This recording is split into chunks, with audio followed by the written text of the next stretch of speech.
I'm good. All right. Do you hear me? You're good? Yes. Are we live? We are live. Okay. Hey, So, guys. Thanks we for finally hanging out. But my name is Brian Mazza, and I am lucky enough and was lucky enough to train with Jacob Zemer this morning. So Jacob Zemer is probably one of the most sought out after high performance trainers in the US right now. He has a plethora of all different types of clientele, from high performing moms to high performing dads to people just trying to get started to professional athletes to people on TV, personalities, what have you. And why I think he is the best in the business right now is because he doesn't treat you like a friend.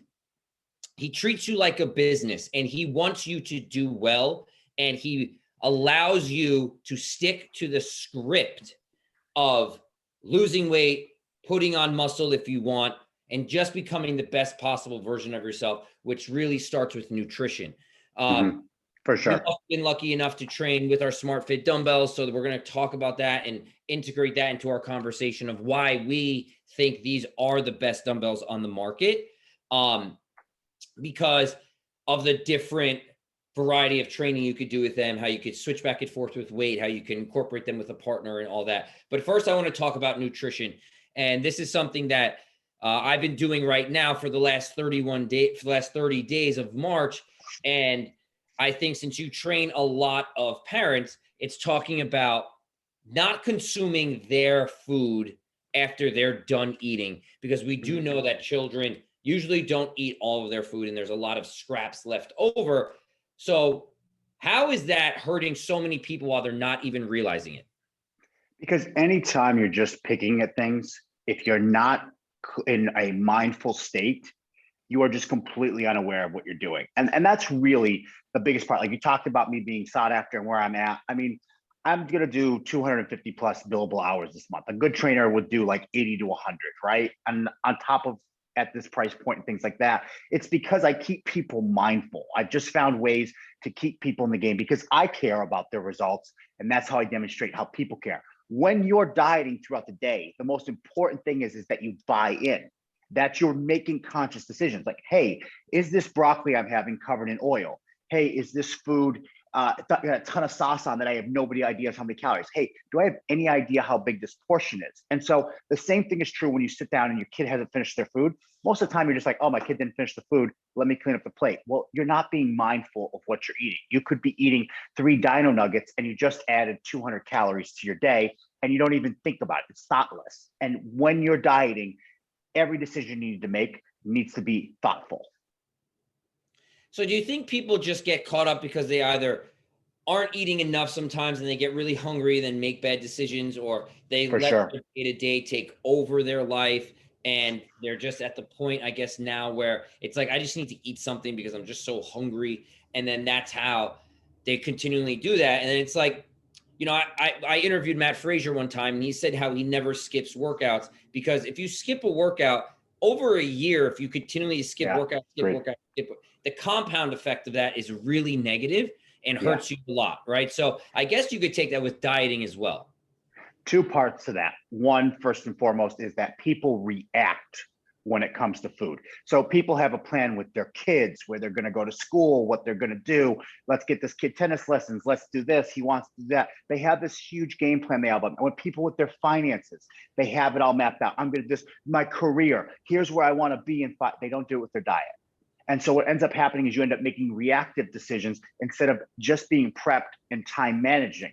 And I think it's a great, even the analogy of working out, because if you think about, like, let's say I was a person who wanted to put on muscle in my pecs. Like I wanted to use SMRTFT dumbbells. I wanted to do incline press, 1-arm press, do some flies. You might only have 2 chest training sessions a week. Well, that means you only have 104 chest training sessions a year. That means you only have, let's say roughly you take 2 weeks off because of whatever, you only have 100 chances to grow your chest in a year. And that means you need to seize every single one of those opportunities. And the same thing is true with nutrition. Let's say, hey, I'm going to diet. We've got Memorial Day coming up. Diets get really hard in the summer because you got a social calendar. You're going to drink more. You're going to be out more. We got 8 weeks till summer. you've got to be very mindful of the decisions you make. That is what people pay me more than anything for, because it's, can I explain to you what happens with the process of how a carbohydrate breaks down? Sure. But day to day, they just need somebody to keep this in front of them and say, hey, let's take care of this. Same reason you hire a financial advisor. Someone hires your financial advisor. Hey, here's our plan. You need a plan of attack, and you need to be conscious about every decision you make. And you need to seize it. When you go to the gym, you've already done 90% of the hard work. You've got dressed. You put out your workout clothes. You drove here like you did today. You got to get on a plane a little bit. But you said, hey, Jake, can I come in earlier? I said, come in at 9. You got dressed. You showed up. If you didn't absolutely attack it once you got there, well, you already did the hardest part, which is to show up. So now you just need to attack once you're there. Awesome. So, people can be dieting, and I want to circle back to being a parent and overeating and eating your children's food. I guess I really still don't understand it. How many extra calories do you think you're consuming week to week? Oh, God, week. And I want to compound that question with, how people eat really clean, maybe like Monday to Saturday, right? Yeah. And Sunday cheat day. How long does it take you to get back to streamline? Okay, so let's just say you have 2 meals a day with your kid, roughly, where you're picking at their meals. Let's even just say that you ate 150 calories for breakfast and for dinner, right? Or for lunch and dinner. Now you're at 300 calories extra a day. Now you multiply that by 7, 300 times 7 is 2,100. There's in 1 pound of fat, there's 3,600 calories. You are basically 2/3 to a pound of fat every week. So if you were to do that in top of like whatever else you're doing, if you just had a kid and you started adding that on, you would basically every month be adding basically 1.25 pounds to you. And so then if you did that for 12 months, all of a sudden you're like, hey, how'd I gain 15 pounds? I don't know. You had a kid and you started picking up their plates. That's exactly what happened. And the same is true when you talk about like weekends, right? Like, okay, I'm dieting. I don't get why I'm losing weight. Well, you went out to a restaurant dinner and you ate 2,000 calories. So now you ate 4,000 calories in the entire weekend. What would have been the same as, again, it's 3,600 calories, a pound of fat. You basically ate a pound of fat worth of calories in 2 days. And now the rest of the week, you're just working it off again. And you're wondering, why am I never going down in weight? I just walked through a diet with a mom. She just lost weight, and we just literally walked through her day and we talked about it. She's like, do I need to have egg whites? I was like, maybe, let's talk about it. And then we talked about her lunch. And she's like, I had to have a salad. I said, that's great. And then she has some yogurt. I said, this is all killer. So what's going wrong? She goes, well, I order out for dinner. I go, okay. Now maybe you're going to lose weight. Maybe you're not just there alone. And then she's like, then I have some ice cream. Nope. Diet obliterated. If she had simply had like another healthy meal and cut it loose there, or had like a Yasso ice cream bar afterwards, and that's what you arranged it to. We just fixed it up and changed it that way. But people don't understand. It's like, again, go back to a budget. Imagine Leo graduates from college. He's now on his own. You say, hey, I love you. I helped you get through school. I want you to start owning your budget. And he says, Dad, I'm going to go to Starbucks every single day. Okay, $5 every single day isn't a big deal, right? But you're fresh out of school, 5 times 31. Now times that by 12, and you get a real number that if instead he put that towards his retirement, would make a huge impact. And that's what people don't understand. It's the same thing here.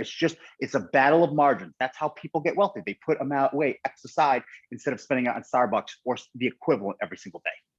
I'm really happy you just brought up Starbucks, because you recently just put up a story that really shows kind of how, yes, Starbucks is a cool company. There's so many of them around.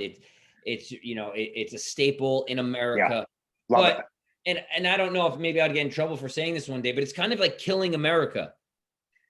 And as awesome as they are, and as much as they give back to community and everything, they're destroying America by how much sugar is consumed. Now, you could say, hey, this is our product. You don't need to consume it. Go somewhere else and make your own coffee. Totally cool. Yep. Everyone makes their own decisions.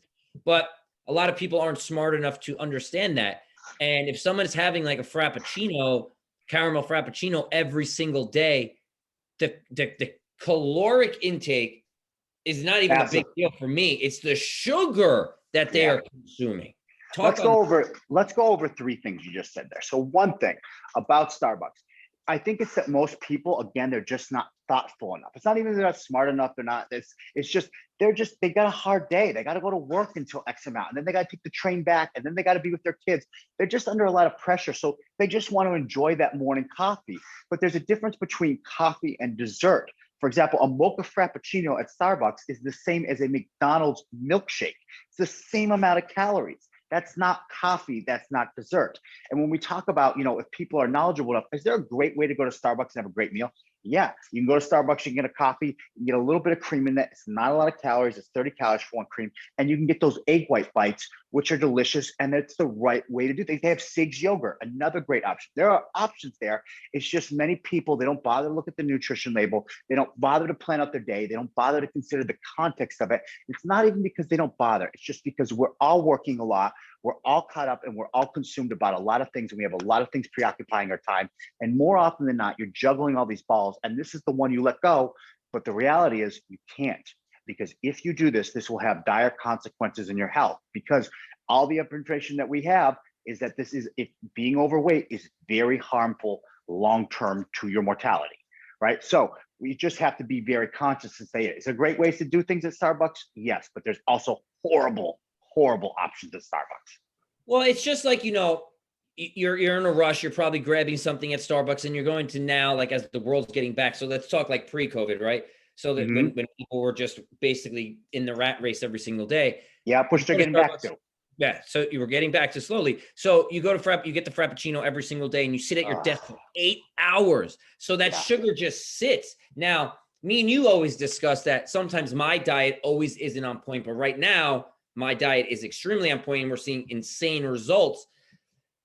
I was able to kind of sneak that stuff in, and even though I didn't have Frappuccinos, I never had them. This is your career. This is your career. But I was able to burn it off because I'm running 10, 12 miles, coming to weight train with you, lifting heavy weight, doing all these things. So I was kind of able to get away with it. But once I've made some shifts in my training where I started running a little less, do a little injuries here and there, I started to come to you and be like, dude, I got to check myself now. How do we adjust it? So I can only imagine now, if you're doing these decisions every single day at Starbucks, nonetheless, people aren't really fully understanding how addicting the sugar is. Yeah. It's basically like addicting like cocaine in a sense, right? It's the same kind of idea for your neurological, I guess, system going on. Think about this. You have kids. So you got Leo, you've got your kids. It's very hard to turn a yes into a no, right? Yeah, if you say yes, you can go ahead and do this. The next time you say no, there's going to be hell to pay, right? But at the same time, it's very easy to turn a no into a yes. So what I mean by that is, if you wake up and one morning you're just like, you know what, I just really want this sweet tasting beverage to start my day, it very quickly can become like an everyday you deserve that, right? And the truth is that over the term, because we're always talking about compounding here, because you're not talking about one day, we're just talking about continuing on with that. That's a problem. You have to turn those yeses into nos. And it is a process. Even when I have people start with me, I always say progress, not perfection, because we're just trying to get you to change your habits. Remember, only 3% of people succeed at diets. Of the 3% that succeed, 83%, 97% fail. 97% fail. And of the 3% that succeed, 80% will regain the weight. Why? Because they're doing crazy stuff like juice cleanses or intermediate fasting, and by the way, I'm not saying that I'm necessarily against any of these things. I'm just saying, if you're trying to totally uproot your lifestyle and change it for a period of time, when you go back to your old lifestyle, the problem is that you don't have a new structure in place. You will go right back to where you are. You have to create a new structure, a new change of habits. We talked about this at the beginning of the year when people started to run and challenged everybody to start running. And that was that first day that was like rainy and horrible and disgusting. And he said, this is when everybody will fail. He's like, if they don't go out there and do this today, and you ran that day and he showed everybody, because if you don't do it, that's when things fail. It's like a relationship. It's very easy to have a relationship when everything's good. When things are bad, that's when you know, like, okay, like, are we going to do this thing or not? Yes. Now, as the spring is starting to happen, well, we're not really here in the Northeast because it's like 10 degrees outside. So it's kind of like a fake spring. So we're in fake spring, but that after spring usually comes summer in the Northeast. I don't know yet. It might.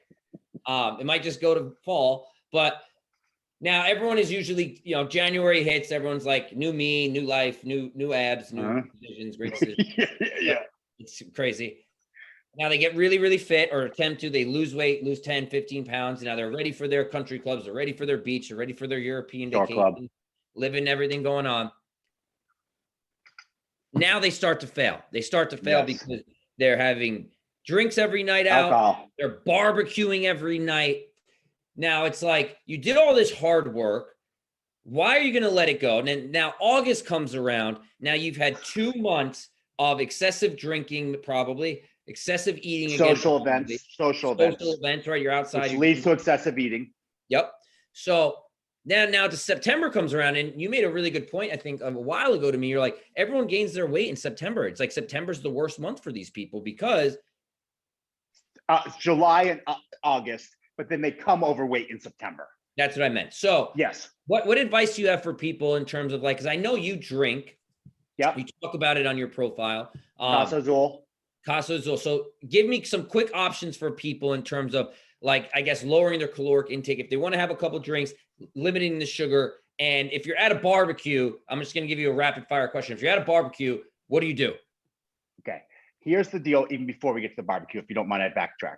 If you know you're going to a barbecue, then you better be on your best behavior the rest of the day.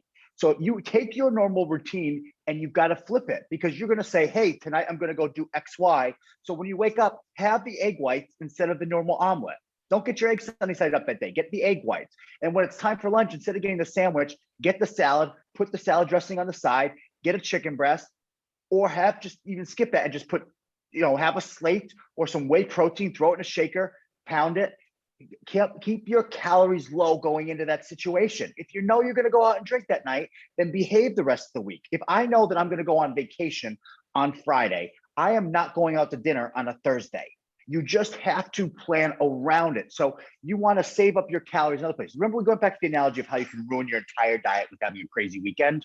Well, Yes. you could actually, the reverse, you can have a crazy weekend by having an incredibly good weekday. Sometimes that's just life. Like sometimes you're going to have experience. Like I got to go to Rayos last week. I had a fantastic meal there, and I was not even thinking about what I was doing there, because guess what? It's a once in a lifetime experience. I would never get a table there again.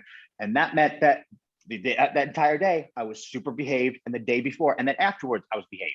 It happens. So same thing, you got social events coming up, then guess what? For the rest of the time, you need to be really behaved. Your lunch, things like that. Mitigate the damage. That's all it is. Sure. So when you go to the barbecue, so say you're Yes. really good, or say you weren't that good, what are the best options at a barbecue? Is it Okay. eliminate the bread on a cheeseburger? Yep. Is it a hot dog without the bun? Yep. Is it no cheese on the burger? What do you suggest? So first and foremost, go in there with a plan.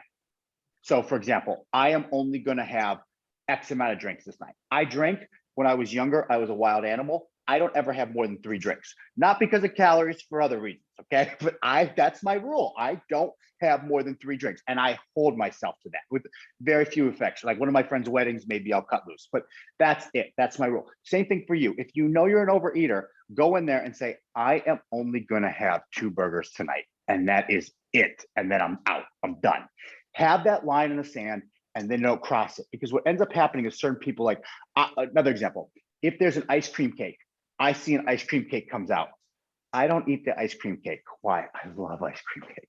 I love it so much. I love it too much, right? Like I won't eat the ice cream cake, because if I have a piece of the ice cream cake, I'm going to have 3 pieces of the ice cream cake, and it's no good. So just know yourself, know what your limitations are. I'm kind of shirking your answer because there isn't a right answer. The right answer is consider you and what you are and what you will do too much of. For example, if you're a person who, if you have a couple of potato chips, remember the old Lay's commercial, you can't have just one. If you're someone who can't just have one, then have 0, because that's the answer. You just have to stop there. So walk in having a plan, knowing what you're going to do, and then don't deviate from the plan, because the second you do, I guarantee you that's a slippery slope, and you will find yourself in binge. Awesome. So, I've been training with you, I think, consistently for it's going to be 14 months. Yeah. Yeah, 14 months. Awesome. It's been an amazing experience from my side of just, I thought I really knew what I was doing. And I think a lot of people think they know what they're doing, and we really don't. It's just the bottom. They do. Thing, right? Some people think they know what they're investing in, and they just really don't. The same thing, right? So yeah. What I've noticed a lot about your clientele is that the older people that you train are in better shape and are doing better than the younger people you train. Yeah. So for anyone who's older listening, or feel like, oh my God, maybe I'm I'm 37, but maybe say 45, they hit 45, they feel old. They're like, you know what? It's a wrap. I'm older now. I'm going to kind of throw in the towel. Is there an age where there is the towel? You got to throw it in. It's really no hope. But I feel like a lot of your older clients didn't throw in the towel, and now they're in the best shape of their life. So anyone can start at any time, right? Let me say this first and foremost. Like, go back to the analogy of kids. You got two kids. You do not answer this question. It's completely rhetorical. But you have two kids. At some point, you're going to realize that one of your kids is smarter than the other kid, right? It's just how it is. And people are different kinds of intelligence and stuff like that. But one of your kids is going to do better academically than the other kid. You're still going to tell both of them to study for their SATs, right? Yes. And so you have what you have. It's just the reality. Like, maybe you didn't start working out until you were 40. I have a client with me. Actually, I just posted his transformation yesterday. Steve is strong. He's frightening strong, but he never weight trained in his life until he's 40. We got 20 pounds off of him.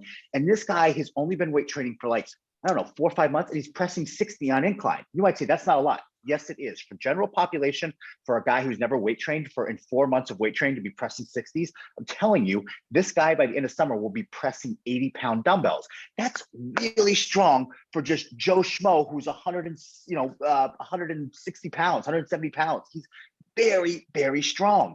And if he had done it when he was younger, would he be wildly strong now? Yes, but he didn't. And you can still make progress even having started now. So there's no reason to ever not start, because you will be better off where you are relative to where you are presently. And I'm really happy it's kind of like I gave you the questions before I'm going to ask you this, which we didn't, but you kind of are leading me into the what I wanted to say.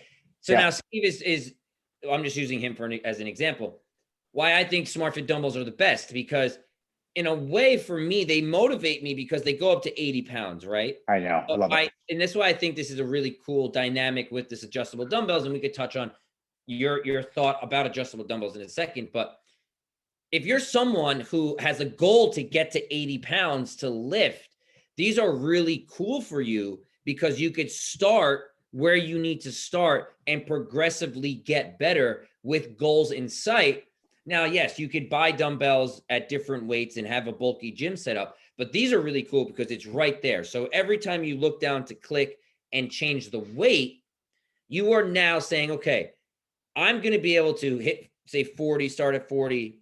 Then I'm going to be able to click to get to 50. Then I'm going to be able to click to get to 60 and progressively get to 80. Not saying you need to really ever go past 80, even though I did 115 today with you. You did. But you could still set this goal up for yourself to hit a certain weight, right? Which I think, and maybe you could touch on that, on how you would take someone who can maybe lift from a 40 and get to an 80. What would that process be? Let's go over two things. One, I am a big believer in this product, even despite any kind of professional relationship, even before. And I've used different ones. I've used Power Block, I've used Bowflex. The fact of the matter is 80 is the perfect weight. And because 50 is just not enough. And most adjustable dumbbells go to 50. And the fact of the matter is, if I get somebody who really starts training with me, we're going to get past 50 pounds. It's highly unlikely that you're ever, I'm sorry, guys, going to be pressing hundreds to full range of motion. It just isn't. Most guys, even when you shrug, most of the guys do it wrong. 80 for general pop is a really realistic goal, but it's a high goal. How do you get stronger? This is the number one mistake. People either don't do anything, which means they're couch potatoes, or they go to the gym and they have this crazy attack it, like no rest, no like thought process, just go after it, be an absolute savage. It's the wrong way of addressing. When you and I first linked up, you would do med ball slams, you would do these ski ergs, you would just exhaust yourself. And I was like, look, we want to take a little bit of break in between our sets. That's how you're going to get stronger. So if I was trying, if let's say I bought my SmartFit dumbbells and I'm doing the 30s, how am I going to get stronger? I'm not going to go to failure. I'm going to push the dumbbells in such a way that I can't hold a conversation while doing them. So I want something that's challenging with full range of motion, meaning going all the way down, all the way up, full range in any single exercise. But I want to be doing it in such a level of intensity that I can't be like, yeah, okay, I'll talk to you in a minute, blah, blah. Yeah, let me call you back. I shouldn't be able to talk to you. I should have to be so synced in. But at the same time, I shouldn't reach a point where I can't get all 10 reps when I planned. I would try to do maybe 10 sets of chest twice a week, and during no set do I go to failure. That's how you're going to build a bigger chest. You're going to build a stronger chest. You can apply that to biceps, full range of motion, I'm not able to hold a conversation during it, but at the same time, I don't fall short of my rep scheme. That's how every major guy out there, the mountain from Game of Thrones, that gigantic guy, he trains with what they call sub-maximal weight. All of your serious like sports performance guys. We had a conversation about the Airdyne today. You said, why does that machine kill you? Because general population gets on it and they go 100%. You're not supposed to do that. You're supposed to work in waves. Professional athletes, they never go on 100% until it's game day. Professional powerlifters, they never go at 100%. They never lift 100% of their max until they're at the competition. For you, who's just trying to develop and actually get to a point where you're getting stronger, you never want to go to 100%. You want to be just shy of it. Very, very cool. Now let's just talk about consistency. Yes, train consistency. It's the same thing with diet, right? It's the compounding effect of week after week of hitting and hitting and hitting and showing up. And you might not have your best workout, but that's okay. But you're there, and your body knows that. How much of life is just showing up? Oh yeah, 100%, 100%. You're totally right, and a lot of people just don't show up, which is the big problem. I show up. Even we had a conversation the other day, and I was talking to my girl, and I showed up for something, and she's like, you seemed a little sad today. I was like, yeah, I showed up. She's like, you always show up. I always show up. It doesn't matter. I don't care how I feel. Some of my best workouts of my life have been the ones I didn't want to do. I was like, I'm just not, and I made myself go do it. And you get done, and you're like, geez. And how many people who are fitness people will say to you, yeah, some of the best workouts of my life have been the ones I didn't want to do. Of course. Some of the best runs I've ever had are the ones I didn't want to do, and you just get into the flow state and you crush. Yeah. Let's talk about, and I never knew this, and I still have to check myself pretty frequently with this, and I set my alarm on my phone so I pretty much can stay on top of it, which I highly recommend people do, is timing your protein. Yes. And I also, so timing your protein, what does that mean? And I want to also touch on how important protein is for weight loss. So, and I want you to kind of guide this towards women also, because a lot of women probably think, oh my God, protein, or this, I'm going to get big and bulky. Yes. So what is timing protein? What does that mean? And guide it towards women how this can be an effective tool for weight loss. Thinking that you're going to get too bulky by weight training is like thinking that I'm going to go drive out to Long Island today from Westchester and become a professional race car driver. It does not happen overnight, and it does not happen I do not have these arms because by accident. It didn't happen. You don't run the speed and the distance that you do by accident. You wasn't like, oh, I went on a casual run and now I'm like running marathons. Like, that's not you. It's a progression over time. You might do it and then fall in love with it and then keep doing it and get there, but it's not going to happen overnight. And if you find yourself getting like, oh, wow, I'm getting really muscular, I don't like the look of it, then just back off then. It's really easy to go back. But you're not going to get jacked by having it. It is incredibly important to have protein because of composition. Most of us want to have that lean, tight look. And so what protein helps us do is it helps us build muscle and it helps us recover. And so it's also very filling. And that's why it's incredibly useful, whether you're a man or a woman. If you're a woman and you're just kind of like a casual workout fan, you've got your SmartFit dumbbells, you like to work out, but you're not trying to set the world on fire, probably 0.6 times your body weight is a great place to start. For guys, probably 0.85. If you're really a guy and you're like really, you look like Jake or you look like Brian, probably 0.85, or you want to look like Jake or you want to look like Brian, probably 0.85 times your body weight is a great place. So let's say you're 200 pounds, you would have 190 grams of or 170 grams of protein every single day, and every single day. Now, why do you need to time out your protein? Because your protein does not have a mechanism to store. When you eat protein, it breaks down into amino acids that are either utilized or secreted. Now, what people don't understand is how much protein can you have?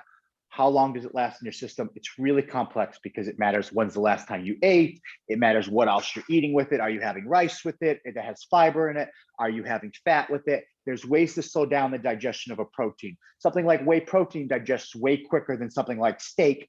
Again, doesn't mean that whey protein is better than steak, and it doesn't mean that steak's better than whey protein. It just matters which situation you want to use them in.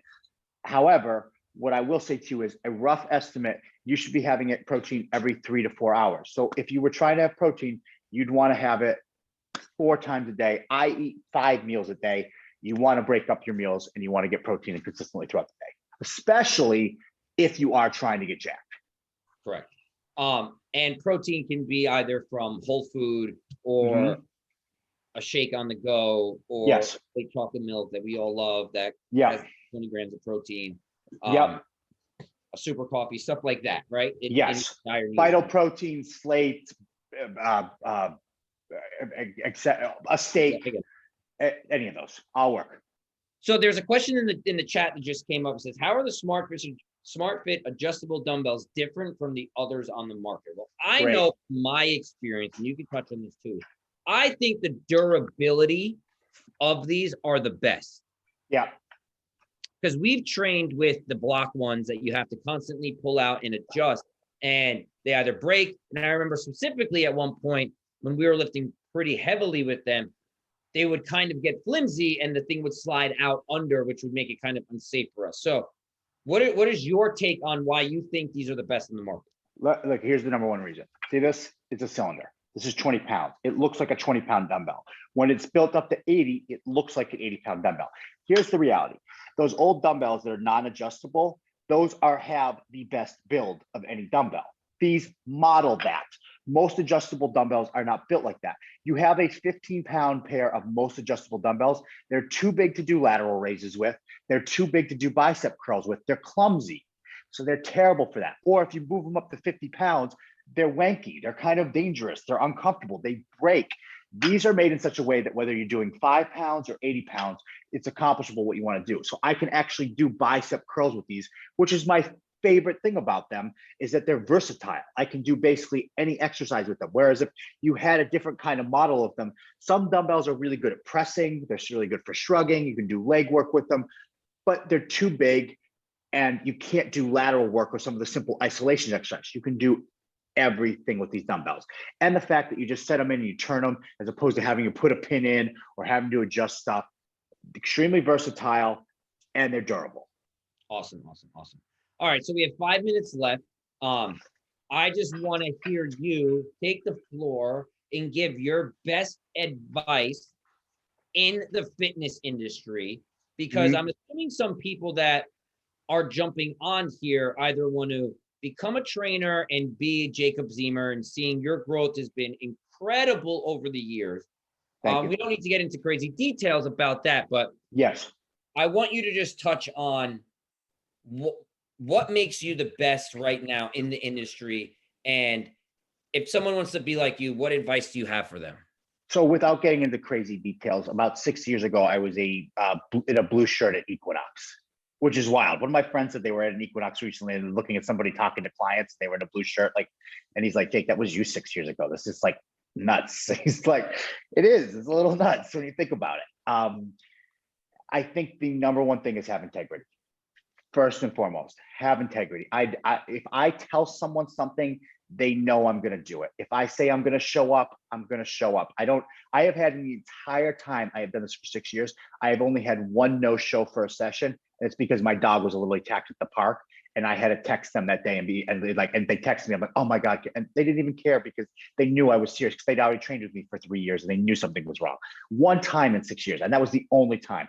I always show up.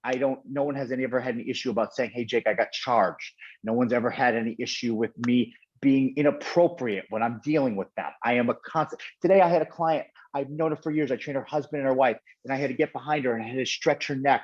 And I was right up against her and I was doing it. And I said, if you're ever uncomfortable when I touch you, just please let me know. I am a constant, and I know this woman for 4 years. I know her husband. I helped her husband lose, I think I helped her lose 30 pounds. I'm helping, she's just had a baby. And I still said, if you're ever uncomfortable. So integrity is the most important thing. Second most important thing, this is a business. You need to treat it like a business. That doesn't mean you don't care about people, because that's going to be my point number 3, but it is a business. You need to maintain your business and the integrity of it. And what I mean by that is, if somebody cancels, I charge them. But at the same time, I never cancel on anybody without 24-hour notice, because I don't let them cancel on me without 24-hour notice. I manage everybody. If somebody's texting me late at night, I just ask them, please do not text me at this time of night. I am not open. You can text me the next morning. I treat people the same way. I don't send them crazy texts at 5 in the morning. I'll send them texts at 10 o'clock at night. I run everything structured and very much the same way you would any other business. Third thing, You have to be invested. Look, sometimes do I have to pull my phone out during a session? Yeah, because I have a large scale coaching business and a large scale personal training business. Somebody might be texting me. Somebody came in today at 8 o'clock. They were from out of town. They're from Miami. They were visiting for the week. They're a coaching client of mine. They wanted to come and train with me. Kyle, you met him today. You know him from the past. Kyle, so I have to pull up my phone sometimes, but I always care. I'm always involved. I'm always watching the client, make sure they're taken care of. And every single one of my clients, I was at dinner with a client last week, a few of them, and something came up and said, you know what, Jake, I know you care about me. I know you care about my health. I know you care about my family. And he goes, you don't even have to do any of that. And he knows that because I just put him on an email with the client saying, send your sleep study to this doctor. I had a client, he had a nosebleed. I said, what's going on? His brother told me he'd passed out. I said, you said, I will train you next week. But after that, if you have not seen a doctor, I will no longer train you. Turns out he had a minor aneurysm. You need to be, you literally immediately got on treatment, whole 9 yards. You need to be that on top. Somebody walked in to me the other day. I go, what's going on with your eye? He goes, oh, you need to go see a doctor. I was like, this is what's going on with this. And one of the other guys who was in the group goes, Jake, how do you notice all this stuff? Because I care, because I'm present. I'm there at the moment. It's been a running joke, why does all my clients care about me so much? I don't know, because I care about them so much. Yeah, I think, and it's great to see what you've done over this past year of just knowing you and seeing how you do treat people and how you do treat clients. And even though you are super direct, it is a form of care. It's not insulting. It's just, hey, I want you to be the best version of yourself. It really shows because you're constantly growing. You're getting bigger. Your name is getting everywhere. You're speaking at summits now. You're doing your thing. So how do people find you? I had a client the other day. We came to him for the first time as coaching client. I said, do you want to get your hair back? And he goes, yeah. I go, okay. So today I literally introduced him to one of the best hair loss specialists in the East Coast. Most people would never ask. I'm not being rude. I mean, somebody would be like, oh, but look, do you want to get your hair back or not? Because, it's expensive, but we can fix this thing. Do Sure. you? And if he said no, I'd be like, no problem, cool. But he said yes, and now he's going to go see his hair loss specialist. I don't have a problem with delving in. So we touched on a lot of topics today and a lot of really helpful topics. How do people find you? What's the easiest way for them to do that, to get their life better? And then I guess I will jump in and how people can find SmartFit. So you go first. Okay, so go Jacob Zemer, Jacob. Last name is Zemer on Instagram. That's the easiest way. You can get to know me, my personality. You can see I give tips all day. I don't put out a single piece of content that I don't think will help people. Everything I put out is intended to help people. And then from there, if you want to go to jacobzemer.com, you can find out a lot about more about coaching, but that's also at my IG. So go to my Instagram. That's the best way to get to know me and what I do for people. Awesome. And everyone who's watching, obviously, this is, SmartFit or for us are one of the best dumbbells in the market that we use. Period. For me, I like to go through their IG and then go through their link page. I can see what they're doing in content wise, and that link will take you directly to shopping there. Awesome, dude. Great seeing you today. Twice. Twice, as always. I feel like I see you more than my family, which is just fine sometimes. But keep killing it, dude. You're helping many, many, many, many people. Thank you, brother. You are a very genuine dude. So keep crushing. I will see you on Friday. See you Friday 1. Let's get this bread. See you, buddy. All right.